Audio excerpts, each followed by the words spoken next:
სალამი მოგესალმებით, ვაგრძელებთ და მალე დავამთავრებთ ბიბლიურ კითხვები და პასუხებს, რომელიც ჩაწერილი იქნა 2019 წლის 15 დეკემბერს, 70-ე ნაწილს ვამთავრებთ ჩვენ. ჯონ მაკარტურმა ეს ჩაწერა მადლის სათემოს ეკლესიაში, ლოს-ანჯელესში, კალიფორნიის შტატში.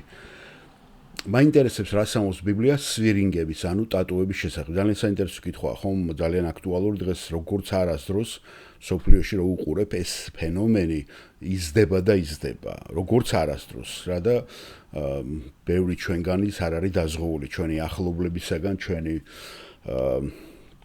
ახალგაზრდებისაგან, ვინც დაუშვათ ამის ტყვეობაში მოექცა. იმიტომ რომ ყველა ესე თქვა სელებრიტები დავარქვათ ხო ამას ცნობადი სახეები, სპორტსმენები, მსახიობები, ყველანი აბსოლუტურად დანებდნენ ამას და არა მარტო იმას შვებიან იკეთებენ, ამერ რეკლამასაც უკეთებენ და დიდი ბიზნესი არის, ძალიან დიდი ბიზნესი არის და ლიმიტი აღარ არის ისე დამახინჯა და უკვე საზოგადოება ამის გამო. გამარჯობათ, მე ელისაბედი ვარ, გამარჯობა ელისაბედ, მაინტერესებს რა სამოს ბიბლია ტატუების შესახებ. ტატუების შესახებ დიახ. ელისაბედ, თუ ძველ აღთქმაში დავბრუნდებით, ტატუები წარმართულ რელიგიასთან ასოცირდება. ძირითადად ძველ დროში ადამიანები თავიანთ თავებს წარმართულ ღვთაებებთან ტატუების გამოყენებით აიგივებდნენ. ამიტომ ძველ აღთქმაში ღვთის ხალხს ძირითადად ეკრძალებოდა მათი ქონა. ახალ აღთქმაში ამის შესახებ არაფერია ნათქვამი. ასე რომ შეიძლება დავასკვნოთ, რომ ძველ დროში ისინი წარმართობასთან ასოცირდებოდნენ. იყო გარკვეული რამ, რასაც წარმართები აკეთებდნენ და ღვთის ხალხი, ანუ ებრაელები, უნდა მორიდებოდნენ ამის გაკეთებას, რასაც წარმართები აკეთებდნენ, რათა გამორჩეულები ყოფილიყვნენ, გამოცალკევებულები და განსხვავებულები. ებრაელ ხალხსაც მოეთხოვებოდა გარკვეული წესით ჩაცმა, გარკვეული დიეტის დაცვა და წარმართობის ნიშნების თავიდან აცილება. ასე რომ შეგიძლია თქვათ, ეს იყო სტანდარტი ძველ აღთქმაში, მაგრამ ახალ აღთქმაში არაფერია ნათქვამი ტატუების შესახებ. და ეს სიმართლე იქნება, ამიტომ არ მინდა იმდენად შორს წავიდე, რომ თქვა, რომ ტატუები ეს ცოდვაა. ახალ აღთქმაში ეს არ წერია. შემიძლია ვივარავდო, რომ შეიძლება გქონდეს ჯვრის ტატუ, ან რაიმე სხვა ქრისტესადმი შენი სიყვარულს ასახავს რაღაცა, ან ზოგიერთ ადამიანს აქვს ბიბლიური მუხლი თავის ხელზე დაწერილი. უნდა მოვყვე სასაცილო ისტორია ერთ კაცს, რომელსაც ბიბლიური მუხლი ეწერა, კერძზე, ბიბლიის წიგნი და არასწორად დაწერეს ეს. ეს რა თქმა უნდა კარგი არ არის, ეს შეიძლება ძნელიც იყოს მე ამისი მოშორებაც, ხომა გადაკეთება. მაგრამ სახარება უკვე ამაზე სინამდვილეში არაფერს არ ამბობს, მაგრამ ჩემი აზრით, უძველესი გაგებით ეს წარმართობას ეკუთვნოდა. პირადად ჩემთვის ჯონ მაკარტურის საკმაოდ დამაჯერებელი მიზეზი უნდა იყოს იმისათვის, რომ ეს გავიკეთო. ისე და ისე მე არ ვიტყოდი, რომ ეს არასწორია.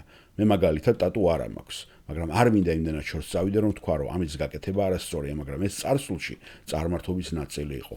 ეს არის არჩევანი, რომელსაც ადამიანები აკეთებენ. პირადად მე მირჩევნია ყოველდღე პერანგის გამოცვლა და რაღაც განსხვავებული მქონდეს, ვიდრე ის რაც გავიკეთო რაღაცა და მთელი ცხოვრება, ყოველ წამს, განუყრელა ძილშიც კი ჩემს სხეულზე იყოს.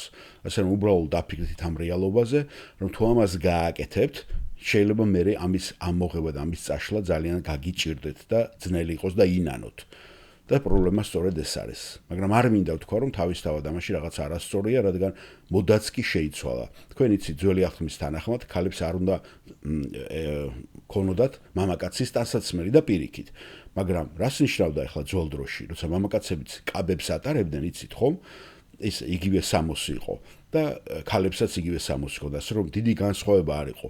გამიგია რომ ხალხი ამბობდა, სწორედ ამიტომ არ შეუძლიათ ქალებს შარვლის ტარებაცო, რადგან ძველი აღთქმა ამბობს, რომ მათ არ უნდა ატარონ ის, რაც მამაკაცს ეკუთვნოდაო. მაგრამ ძველად მამაკაცებიც შარვალს არ ატარებდნენ. ამიტომ ფრთხილად უნდა ვიყოთ ამ საკითხებთან დაკავშირებით, რამდენად ღრმად შეიტანთ ამას თქვენს კულტურაში და რამდენად მიბაძავთ იმ კულტურას, რომელიც თქვენს ირგვლივ არის. გასაგებია, უბრალოდ დაფიქრდით ამაზე. და ბატონ ჯოს კიდევ მე დავუმატებდი ამას, მე მახსოვს პირველად ესე ვთქვათ ავსტრალიაში როცა შევეხე ამ საკითხს, ნიუზილანდელები იყვნენ იქ ძალიან ბევრი და იცით მათ ბავშვობიდან და ესეთი რამე თქვა პიროვნებამ.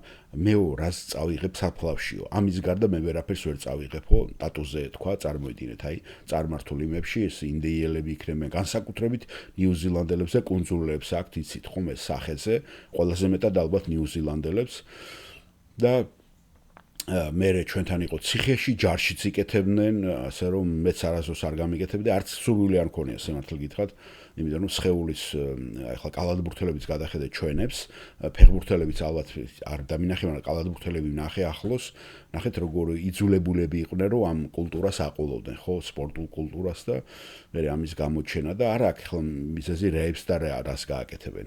აი ეს მინდოდა მე თქვა დამემატებინა, მადლობა მოსმენისათვის.